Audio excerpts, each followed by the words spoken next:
राम्रो लाग्यो मुभी जसरी दाइहरूले भनिराख्नु भएको थियो एभ्री 15 मिनट्समा टर्न एन्ड ट्विस्ट आउँछ भनेर त्यो आयो मैले कति ठाउँमा चाहिँ माई गडवाला फिल पनि गरेँ सो एकदमै राम्रो मैले आजै हेरेको सो एकदम राम्रो लाग्यो मलाई आफूलाई हेर्दा त सधैँ खुसी लागिहाल्छ नि तर कम्प्लेन कि अझै बेटर गर्न सक्थेँ यहाँनिर चाहिँ अझै बेटर हुन्थ्यो कि भन्ने चाहिँ भइरहेको थियो 11-55 इन्टायर टिमसँग काम गर्न एकदमै रमाइलो भयो होइन अन स्क्रिन त भइ नै हाल्यो अफ स्क्रिन पनि हाम्रो बन्डिङ एकदमै राम्रो भएको थियो अब कुरा लाइक नाइट सुट अनि यताउता यस अभियसली गाह्रो भएको थियो बिकज एभ्री सिङ्गल टाइम दिनभरि काम गरेर राति सुत्ने बानी सो ठ्याक्क अपोजिट भएको थियो राति काम गरेर दिनभरि सुत्न जान्थ्यौँ हामी त्यो सुटको टाइममा गाह्रोको साथसाथै एकदमै रमाइलो भएको भएर त्यो अहिले हेर्दाखेरि चाहिँ त्यस्तो गाह्रो लागेन मलाई एन्ड अब 11-55 मुभी चाहिँ इट्स अ थ्रिलर मुभी होइन अहिले आएको नेपाली मुभिजहरूभन्दा अलिकति डिफ्रेन्ट छ जस्तो लागिरहेको छ मलाई बेसिकली यो थ्रिलर टाइपको मुभिजहरू चाहिँ बन्दैन नि त नेपालमा धेरै सो 11-55ले चाहिँ केही डिफ्रेन्ट स्टोरी अनि डिफ्रेन्ट गाइडलाइन लिएर आएको छ सो आई होप हजुरहरू सबै एन्टायर अडियन्सलाई चाहिँ एकदमै मनपर्ने छ सबैजनासँग डर लाग्यो मलाई पर्सनल डिरेक्टरलाई चाहिँ डर लाग्यो यस्तो डर लाग्दो मुभी बनाउनु भयो सो सबैजनासँग डर लाग्यो इक्वल एकदमै मिहिनेत गरेको छ एन्टायर 11-55 टिमले हजुरहरूलाई यदि मर्डर मिस्ट्री अनि हरेक रेस्टुरेन्ट्सवाला यस्तो खालको कन्सेप्टको मुभी मनपर्छ भने चाहिँ आइएम प्रिटी स्योर हजुरलाई एकदमै मनपर्ने छ सो प्लिज यही चैत 8 गते मार्च 21देखि लाग्दैछ हजुरको नजिकको सिनेमा घरमा सो प्लिज गएर हेरिदिनुहोस् सबैजनाले चाहिँ नि अहिले फिडब्याक चाहिँ के भन्नुहुन्छ कस्तो इङ्गेजिङ छ फिल्म अनि त्यो एकपछि अर्को के घटनाहरू भइरहन्छ अनि हामी त कस्तो त्यो इन्भल्भ भएर हेऱ्यौँ अनि लास्टसम्म अनि त्यो स्पेसली क्लाइम्याक्स चाहिँ कस्तो लागेको थियो भनेर भन्नुभएको थियो सो ओभरअल सबैजनाले चाहिँ त्यो कथा मन पराइदिनु भएको छ रियली एप्रिसिएट अनि खुसी छु पढ्दाखेरि एउटा लिमिटेड एउटा इमेजिनेसन हुँदो रहेछ किनकि आफ्नो पर्सपेक्टिभबाट मात्रै हेरिन्छ अहिले यो हलमा हेर्दाखेरि चाहिँ त्यो मुभी एज अ होल अनि कसरी त्यो हाम्रो डिरेक्टरले अनि एडिटर सबैजनाले कस्तो राम्रोसँग यसलाई जेल गरेर कस्तो इङ्गेजिङ फिल्म बनाउनु भएको रहेछ अनि म एज एन अडियन्स पनि मलाई चाहिँ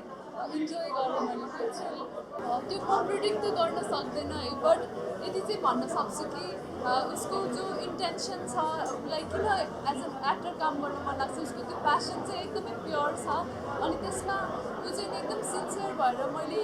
आफूलाई सिकाउनुपर्ने मैले के गर्नुपर्छ के स्किल्सहरू सिक्नुपर्छ भन्ने कुरामा चाहिँ ऊ एकदमै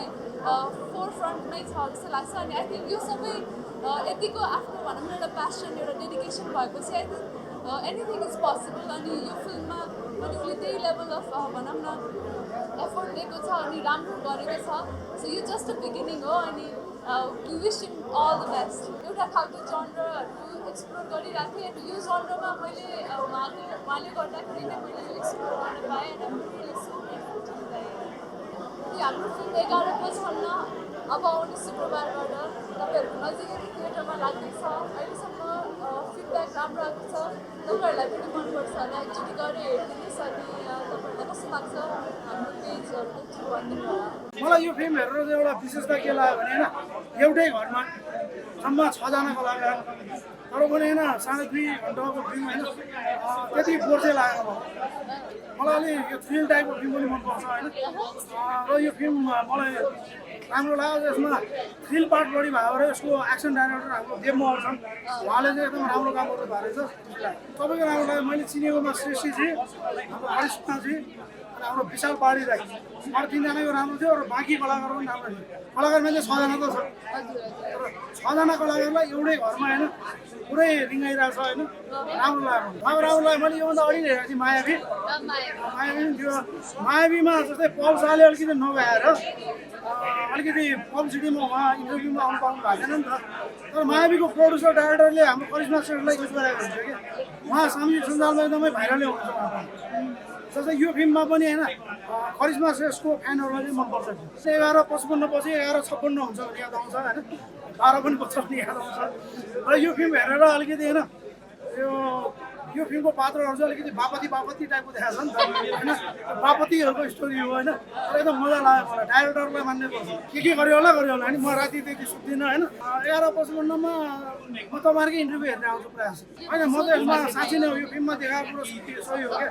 do not trust anyone के ए मसँग यहाँ बसिरहेको छु यो मोटे मैले त ट्रस्ट गर्दिनँ अहिले पछाडिबाट कुन बेला मलाई छुरी हान्छ नि थाहा होइन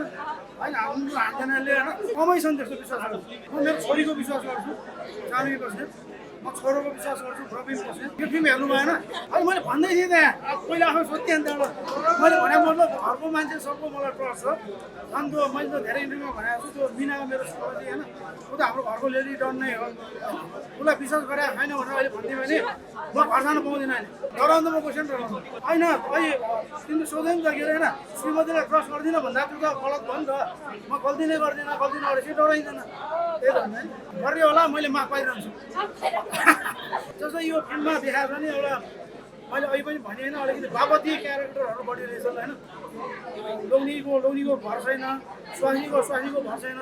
जुन चिज अहिले हाम्रो समाजमा भइरहेछ क्या यो फिल्मको डाइरेक्टर लेखकले होइन एकदमै समाजलाई एकदम गहिरोसँग अध्ययन गरिदिनु भएको रहेछ भन्ने होइन मलाई लाग्यो यो चन्द्रराको फिल्म मन पराउने मान्छेलाई यो फिल्म मनपर्छ जम्मा 6जना पात्र छ एउटै घरमा सुटिङ गरेको छ होइन तर पनि होइन मान्छेलाई बोर नहुने टाइपले होइन सानो 2 घन्टा बाँधेर राख्न सक्नु होइन यो फिल्मको निर्देशक तथा राइटरलाई होइन म यहीँबाट बधाई दिन चाहन्छु उहाँले राम्रो फिल्म बनाउनु भएको छ र विशेष गरी अझ यो फिल्मको एक्सन डाइरेक्टर हाम्रो देव महर्जनलाई पनि होइन धेरै बधाई एकदम उहाँले एक्सन पार्टलाई एकदम फिल्म पार्टलाई होइन एकदमै राम्रो बनाइदिनु भएको छ मलाई चाहिँ मन पर्यो 11:55 चाहिँ जुन अहिले हाम्रो नेपाली समाजमा घटिरहेछ होइन एकले अर्कालाई धोका दिने क्या यहाँ कसैले कसैको विश्वास गर्न हुन्न भन्ने पनि देखाइएको छ do not trust anyone पनि भनिएको छ होइन साँच्चीकै हो जस्तो लाग्यो हाम्रो अहिले समाजमा एउटा केटाले एउटा केटी मात्रै भनेर बस्ने सिचुएसन अहिले छैन